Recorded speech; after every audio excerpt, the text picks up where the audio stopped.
మరింత ఉత్సాహంతో ప్రచారంలో అవంతి. జీవీఎంసీ జోన్ 2 సాగర్ నగర్ గొడ్లవానిపాలెంలో శుక్రవారం కూడా స్థానిక వైసీపీ ఎమ్మెల్యే అవంతి శ్రీనివాసరావు నిర్విరామంగా పాదయాత్ర ప్రచార కార్యక్రమం కొనసాగింది. పెద్ద ఎత్తున స్థానిక పెద్దలు, మహిళలు వెంటరాగా ప్రతి గడప వద్దకు వెళ్లి ప్రజలకు చేసిన అభివృద్ధి, సంక్షేమ కార్యక్రమాలు వివరిస్తూ ముఖిలిత హస్తాలతో ప్రజల నుండి ఓట్లను అభ్యర్థించారు. ఈ సందర్భంగా ఏర్పాటు చేసిన సభలో అవంతి పాల్గొని మాట్లాడుతూ ఒక్క 8వ వార్డులోనే జగన్ ప్రభుత్వం సంక్షేమంకి 140 కోట్లు, అభివృద్ధికి 50 కోట్ల రూపాయలు ఖర్చు పెట్టినట్లు చెప్పారు. సంక్షేమ పథకాలలో మీ జాతి, కులం, పార్టీలు చూడలేదని, అర్హులైన ప్రతి ఒక్కరికి నేరుగా బ్యాంకు ఖాతాల్లోకే డబ్బులు జమ చేస్తున్నట్లు చెప్పారు. మీరు పథకాలకి గాని, పనులకి గాని 1 రూపాయి అయినా లంచం ఇచ్చారా అని అక్కడ ఉన్న లబ్ధిదారులకి అవంతి ప్రశ్నించారు. లంచం లేని జగనన్న రాజ్యం ఇది. ఇంతకు ముందు బాబు హయాంలో ప్రతి చిన్న పనికి తహసీల్దార్, కలెక్టర్ కార్యాలయాలు చుట్టూ తిరిగేవారు. మరోసారి జగన్ వస్తే ఇక్కడ రుషికొండ భవనం నుండే రాష్ట్రాన్ని పరిపాలిస్తానని మొన్న సభలో జగన్ హామీ ఇచ్చారని గుర్తు చేశారు. విశాఖ పరిపాలన రాజధాని అయితే అమరావతి వరకు బస్సుల్లో, రైళ్లలో వెళ్లే అవకాశం ఉండదు. ముఖ్యమంత్రి మీ చెంతకే వస్తారు, మీకు అందుబాటులో ఉంటారు అని అన్నారు. ముఖ్యంగా మీ భావితరాలకు ఉద్యోగం స్థానికంగా లభించి ఇతర రాష్ట్రాలకు వలస వెళ్లవలసిన అవసరం రాదు అని వివరించారు. ఎన్నికల ముందు మీ ఓట్ల కోసం చంద్రబాబు మహిళలకు కేజీ బంగారం ఇస్తాను అని ప్రలోభ పెడతాడు, జాగ్రత్త అని చమత్కరించారు. ఇన్ని పథకాలు మీ ఇంటికి చేరేందుకు జగనన్న 5 సంవత్సరాలలో కరోనా, ఆర్థిమాంద్యం లెక్క చేయకుండా మీకు ఎంతో మేలు చేశారు.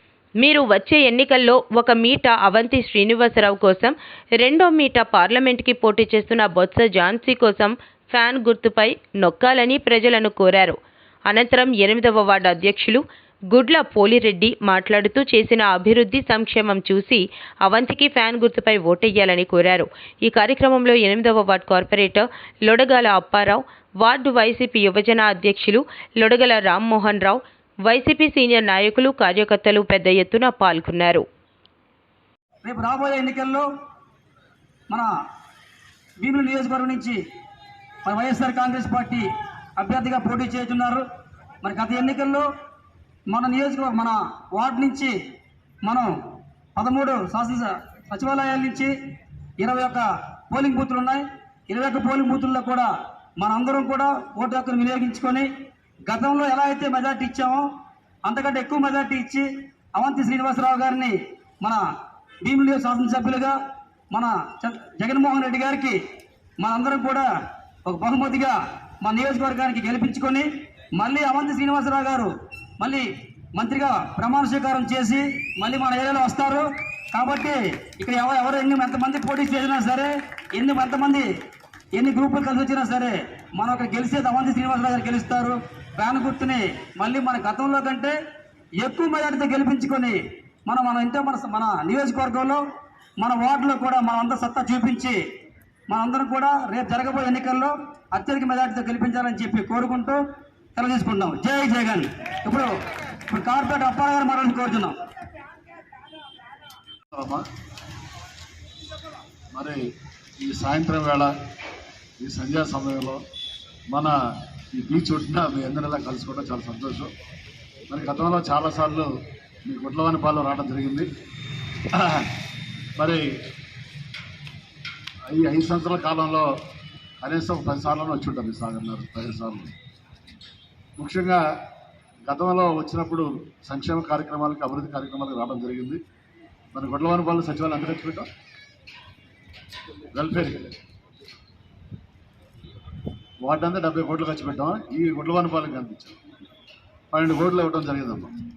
మరి ఇచ్చినప్పుడు మీ కులం ఏంటి, మతం ఏంటి, ఏ పార్టీ చూడకుండా అందరికీ ఈ పథకాలు ఇచ్చినటువంటి గొప్ప వ్యక్తి వైఎస్ జగన్మోహన్ రెడ్డి గారు. కాబట్టి ఇవాళ మనం గతంలో కూడా గడప కూడా వచ్చాం గుడ్లవానిపాలెం. నేను, నాతో కూడా కార్పొరేటర్ గారు, మీ ప్రెసిడెంట్ గారు అందరూ కూడా. కాబట్టి మనకి తెలుగుదేశం తేడా ఏంటంటే, తెలుగుదేశం వాళ్ళు 5 సంవత్సరాలు కనిపించలేదు మీకు. రేపు ఎలక్షన్లో మళ్ళీ వస్తున్నాయి కాబట్టి సంక్రాంతి పండుగకి ఈ పకట వేషాలు వచ్చి వస్తుంటారు. వచ్చి మళ్ళీ మీకు ఏదో మాయ మాటలు చెప్తారు. అంటే మీరంటే బాగా లోకువ.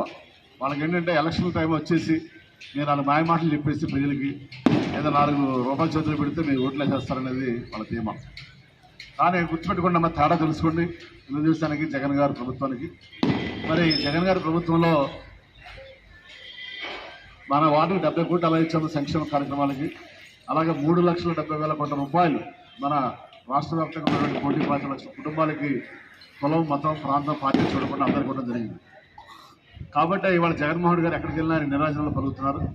మరి ఈ వాలంటీర్స్ వ్యవస్థ ఉండాలన్నా, సచివాలయ వ్యవస్థ ఉండాలన్నా, మన ఇంటి దగ్గరికి అన్ని పథకాలు రావాలన్నా మళ్ళీ జగన్ గారు ముఖ్యమంత్రి అయితేనే మనకి పథకాలను వస్తాయని మీ అందరికీ కూడా తెలియజేసుకుంటూ, మరి చంద్రబాబు నాయుడు గారు రేపు మీకు అందరికీ ఆడవాళ్ళకి కేజీ బంగారం ఇస్తానని చెప్తాడు, మొక్కలకి పెంచుకాలు కొనిస్తానని చెప్తాడు.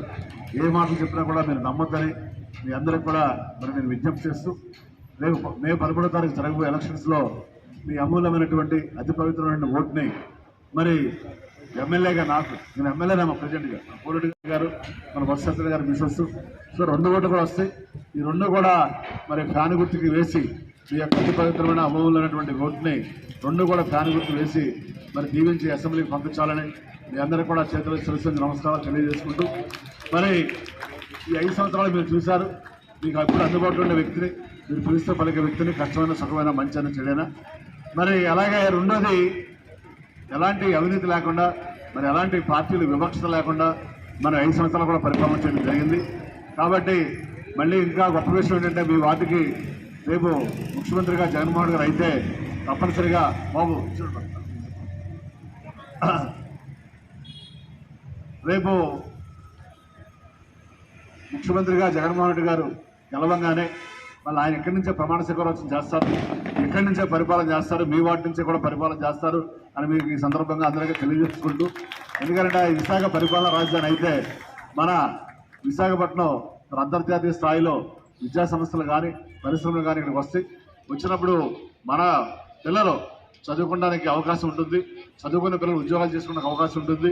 రేపు ఈ విశాఖపట్నం నగరం మరి రాజధాని అయితే మన హైదరాబాద్ కానీ చెన్నై, బెంగళూరుతో పోటీ పడిన సత్తా ఉన్నటువంటి నగరం విశాఖపట్నం నగరం. కాబట్టి తప్పనిసరిగా విశాఖ వాసులుగా, ఉత్తరాంధ్రాన్ని అభిమానించే వ్యక్తులుగా మనందరికీ కూడా జగన్మోహన్ రెడ్డి గారి నాయకత్వాన్ని బలపరచాల్సిన అవసరం ఉందని మీ అందరికీ కూడా తెలియజేసుకుంటూ, మరి మీ యొక్క అతి పవిత్రమైనటువంటి అమూల్యమైనటువంటి 2 ఓట్లు కూడా ఫ్యాన్ గుర్తు మీద ఎంపీగా బొత్స ఝాన్సీ గారికి, మరి ఎమ్మెల్యేగా నాకు 2 వేసి మీరు దీవించాలని మీ అందరికీ కూడా మరి చేతులెత్తి సరస్వతి నమస్కారం తెలియజేసుకుంటూ సెలవు తీసుకుంటానమ్మా. జై హింద్, జై జగన్.